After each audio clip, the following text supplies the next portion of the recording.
The sun hits you before your eyes are open. It's barely dawn and the air is already hot. You roll off a stone platform, your bed, and step onto a packed earth floor.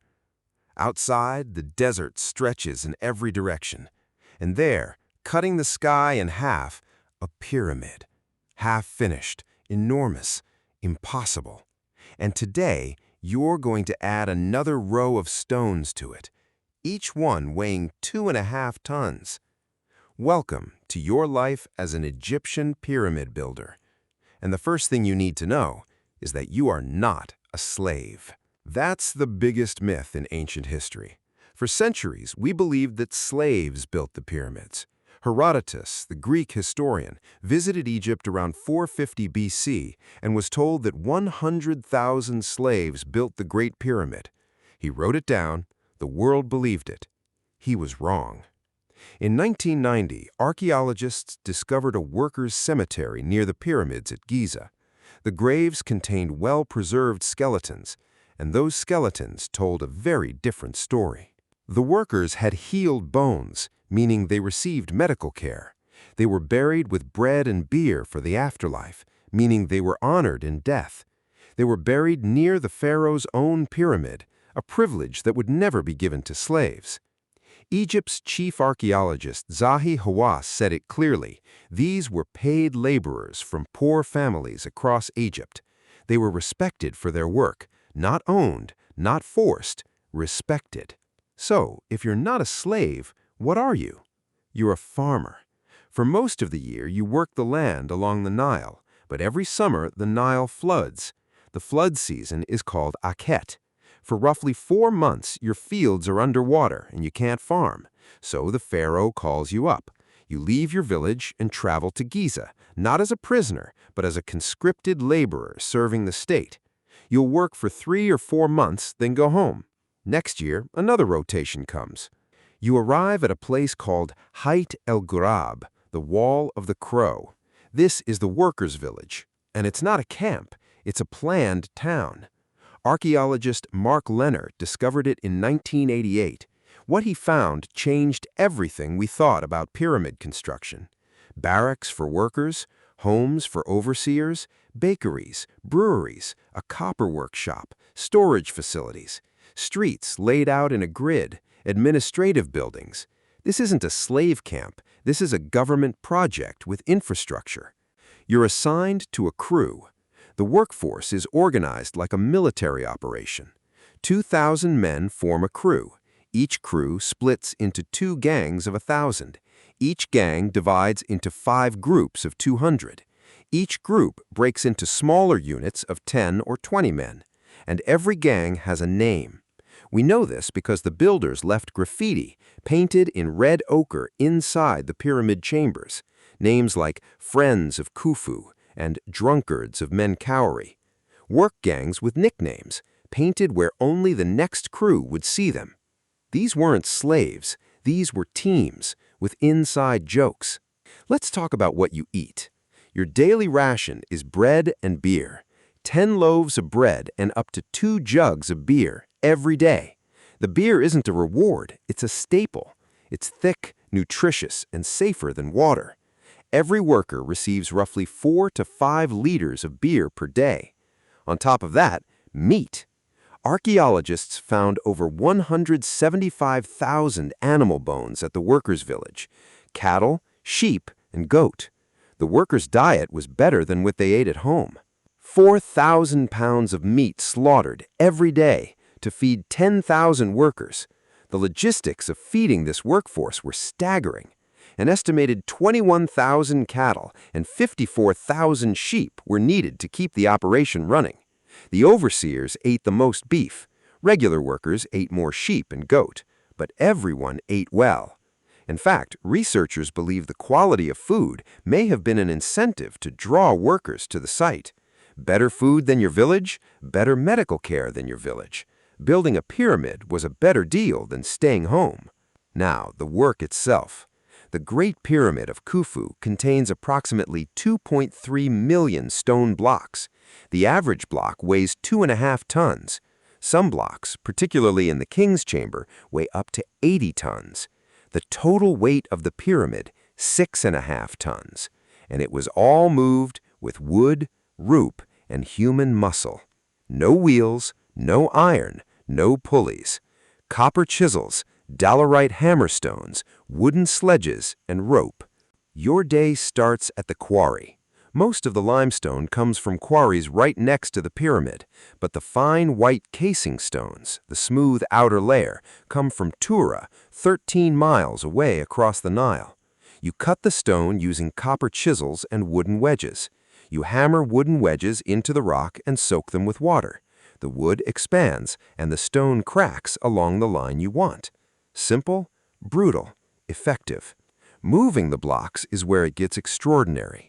You place the stone on a wooden sledge made from cedar and acacia wood. A team of 50 men grabs the ropes, and one man, standing at the front of the sledge, pours water on the sand. Just enough water, about 5% moisture. Too dry and the friction is too high. Too wet and the sledge sinks. At the right moisture, the sand becomes firm and the friction drops by half. A team of 50 men can move a 2.5-ton block at 65 feet per minute. The Egyptians figured out the physics of wet sand 4,000 years before anyone wrote the equation. Getting the blocks up the pyramid is the question that has obsessed engineers for centuries. The most widely accepted theory, ramps. Not one ramp, multiple ramps. Some external, spiraling around the pyramid as it rose, some internal, built into the structure itself. The ramps were made of limestone rubble, gypsum, and mud brick. As each level was completed, the ramp was extended and steepened. Workers hauled blocks up these ramps on sledges, pulled by teams of men, lubricated with water, one block at a time, day after day, for 20 years. 20 years. That's how long it took to build the Great Pyramid. When it was finished, it stood 481 feet tall, the tallest structure on Earth, and it held that record for 3,800 years. Nothing built by humans surpassed it until the Lincoln Cathedral in England around 1300 AD. Think about that. For nearly 4 millennia, the tallest thing humans ever built was assembled by farmers in the desert, using copper tools and rope. The precision is what staggers modern engineers.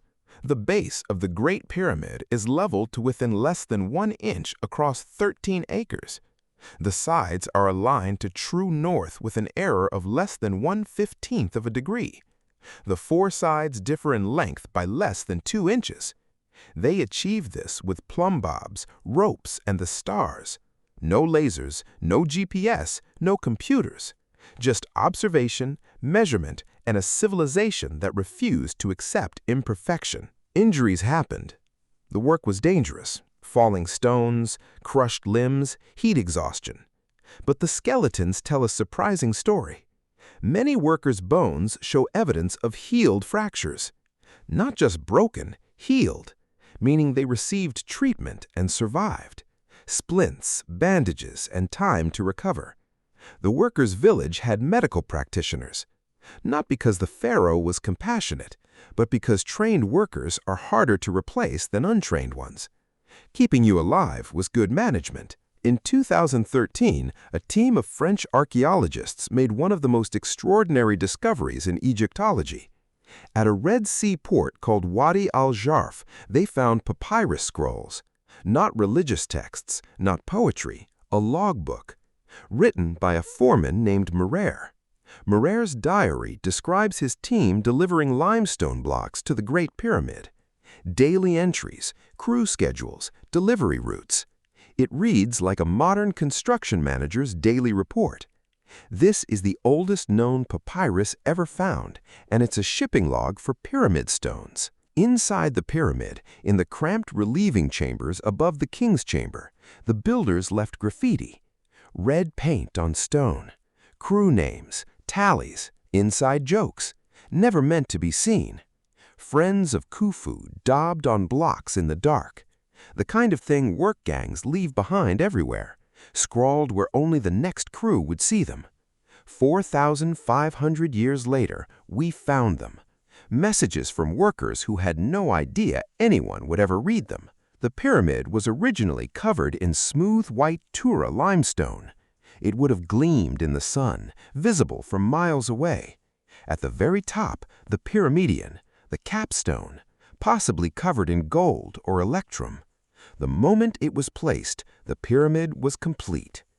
Imagine standing in the desert, watching sunlight hit a gold-tipped, white-faced mountain rising 480 feet from the sand. You helped build that. With your hands, your rope, your sweat. Let's talk about what happened when you weren't working.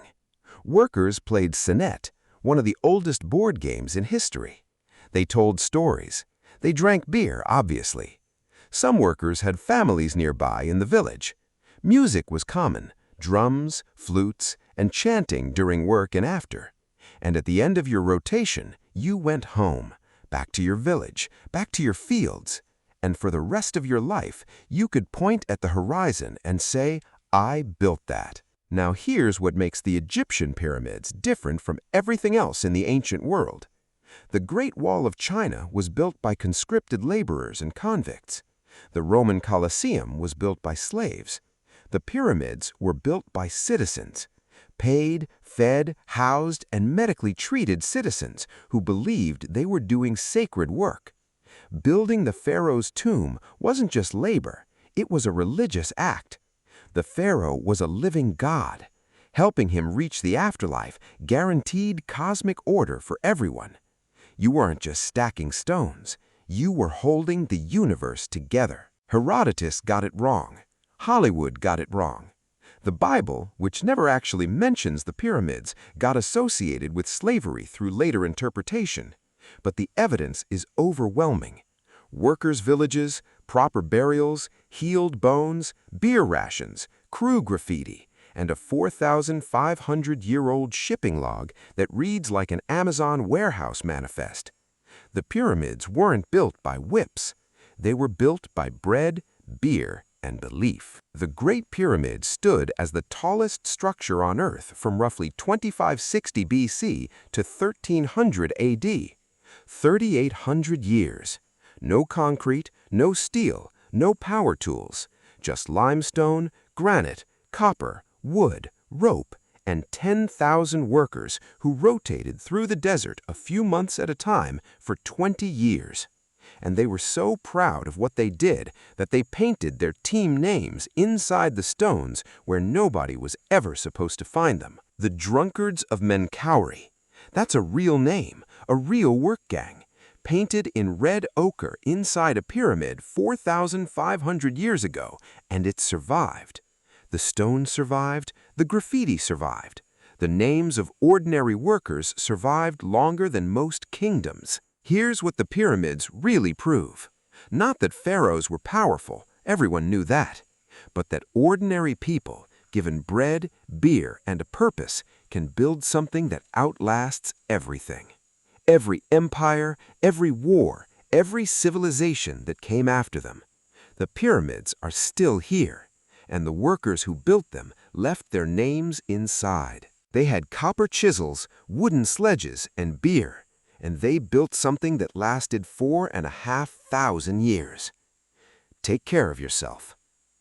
And I'll see you in the next one.